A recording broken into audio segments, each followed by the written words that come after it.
Kahwin pada usia remaja bukan lagi satu topik yang luar biasa dalam syariat kita. Kahwin sebab suka lanjut dan cinta adalah syarat paling kerap kita dengar apabila kita bercakap tentang perkenalan remaja. Pada usia remaja, kita sepatutnya berpatah live life to the fullest. Namun pasal itu sangat tausikan bagi setengah remaja. Bagi mereka, menjalinkan hubungan seks adalah keseronokan. Apabila pihak keluarga gadis yang sudah terlanjur itu dapat tahu anak mereka mengandung, mereka akan meminta lelaki tersebut untuk menikahi anak mereka kerana tidak mahu menanggung malu.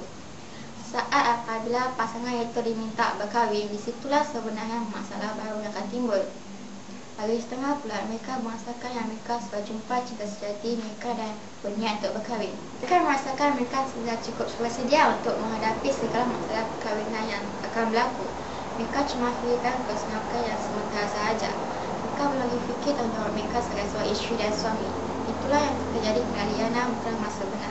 Mari kita saksikan video klip ini.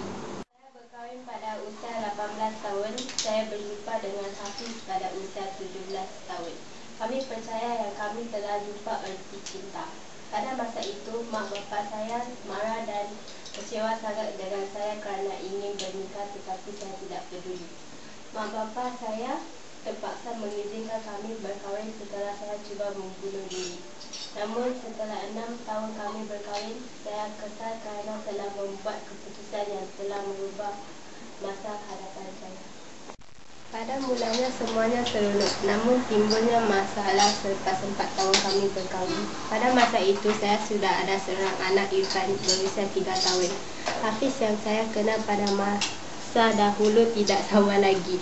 Kami asyik bertengkar sahaja. Kata orang bertengkar adalah adab perkahwinan, tetapi saya percaya yang kami berdua sudah mula tidak serasi antara satu sama lain. Pada masa itu saya masih dalam mini. Jadi memang beban untuk saya memikirkan tentang tanggungjawab sebagai seorang isteri, ibu dan juga pekerja part-time di restoran Olive Oil.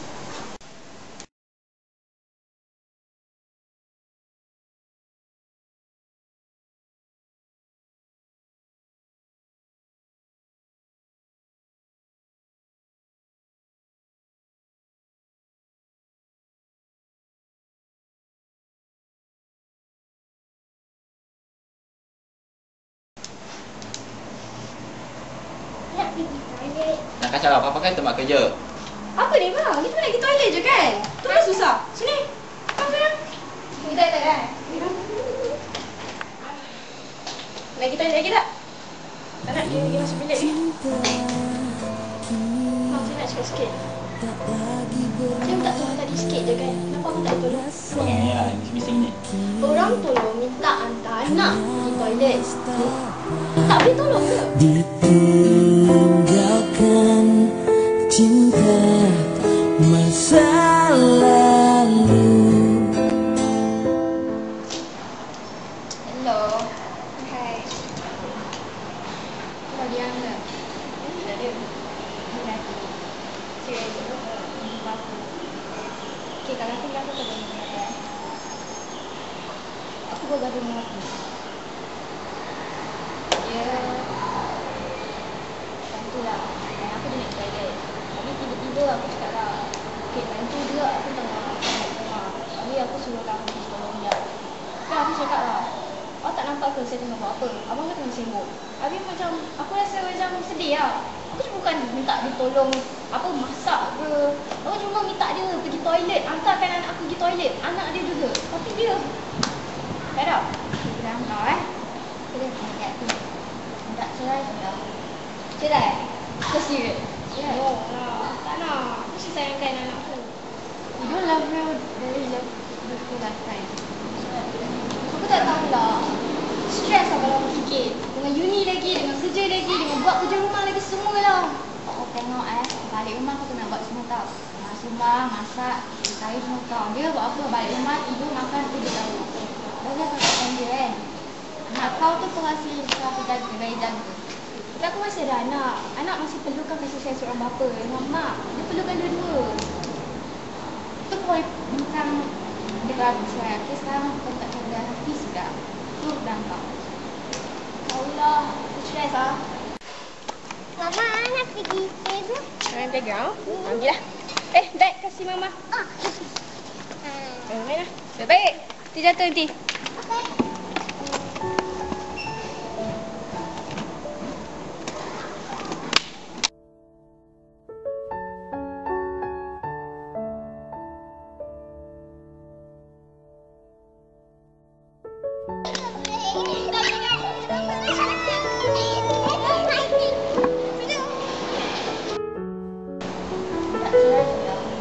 Adakah itu jalan penyelesaiannya? Fine, Papa dah balik lah. Sini salam. Come. Papa. Salam Papa kan. Dah ni beg, balik dah.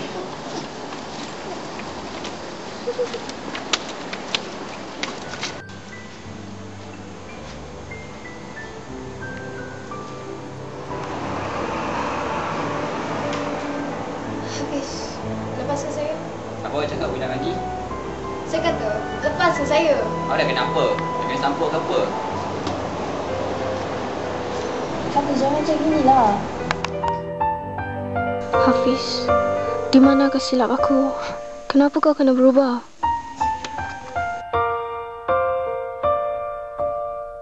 Kau keluar sekarang. Kau jangan masuk dia lagi. Keluar, kau jangan datang sini lagi. Kenapa? Kau keluar. Dahulu kau menginginkanku, meskipun tak pernah ada jawabku, tak berniat kau tinggalkan aku.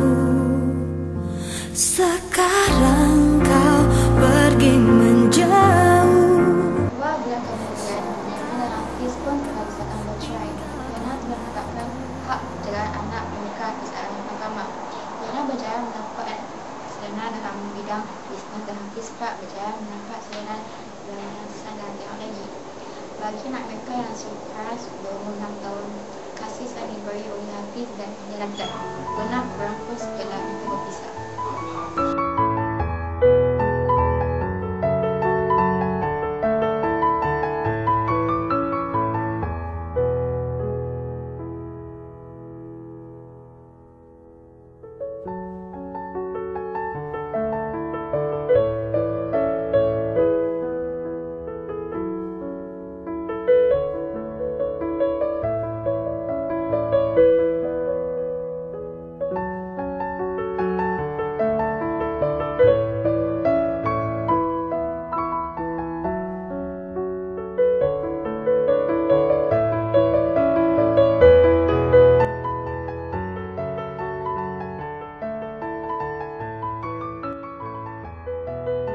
Saat bagi adik-adik yang amat mencintai seseorang dan ingin berkahwin dengan pasangan kamu.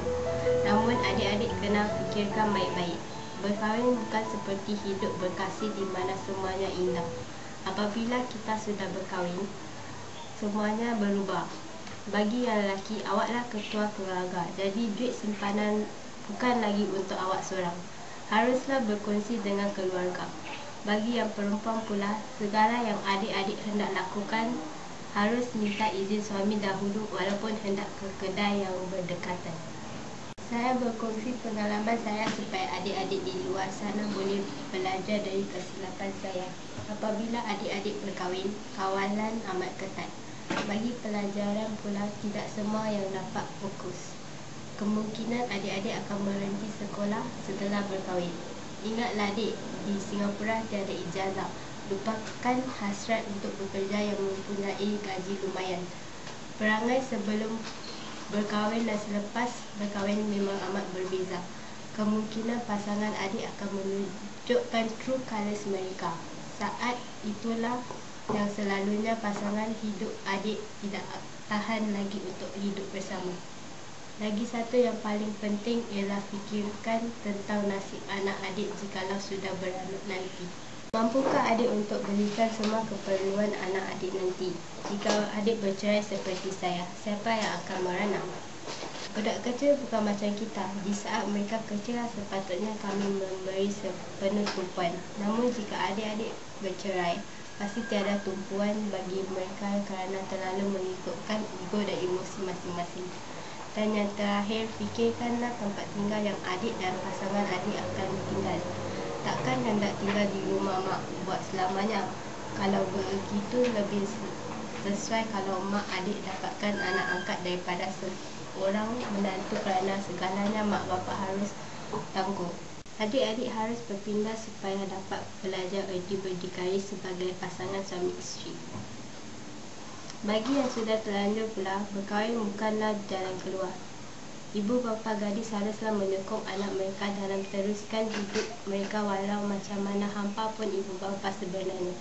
Zaman sekarang dunia ini penuh dengan teknologi. Mungkin menjalani laser aborsi boleh menyelamatkan keluarga gadis. Jikalau tidak, jagalah anak itu sendirian tanpa pasangan hidup. Tidak semestinya kita harus berkahwin untuk menyelesaikan masalah ini, kan? Saya rasa sekolah menengah, Poli, ITE dan JC harus selalu mengadakan ceramah mengenai teens marriage. Mungkin ini yang terbaik kerana apabila belia-belia didedahkan dengan topik begini, mereka akan lebih sedari tentang baik buruknya teens marriage. Live life to the fullest. Enjoy. Usia apabila remaja lah yang paling kita akan kenangkan selalu apabila sudah dewasa nanti. Itulah kisah cerita Liana. Ingat ya para remaja di luar sana, mencegah lebih baik daripada mengubat. Seelok-eloklah, janganlah sesekali buat syarat untuk kahwin pada usia remaja. Sampai di sinilah episod kita kali ini. Jangan lupa untuk menonton Kasar pada hari dan waktu yang sama hari Surat. Saya Nora, salam sayang daripada kami dan terima kasih. Saya faham sangat perasaan bagi adik-adik. Kawan kan? Kawan. Apa aku tulis lah? Oh, kawan hari Surat. Saya Nora, salam sayang saya orang Pada usia remaja kelas ni. Ya! Papa, Cinta bersama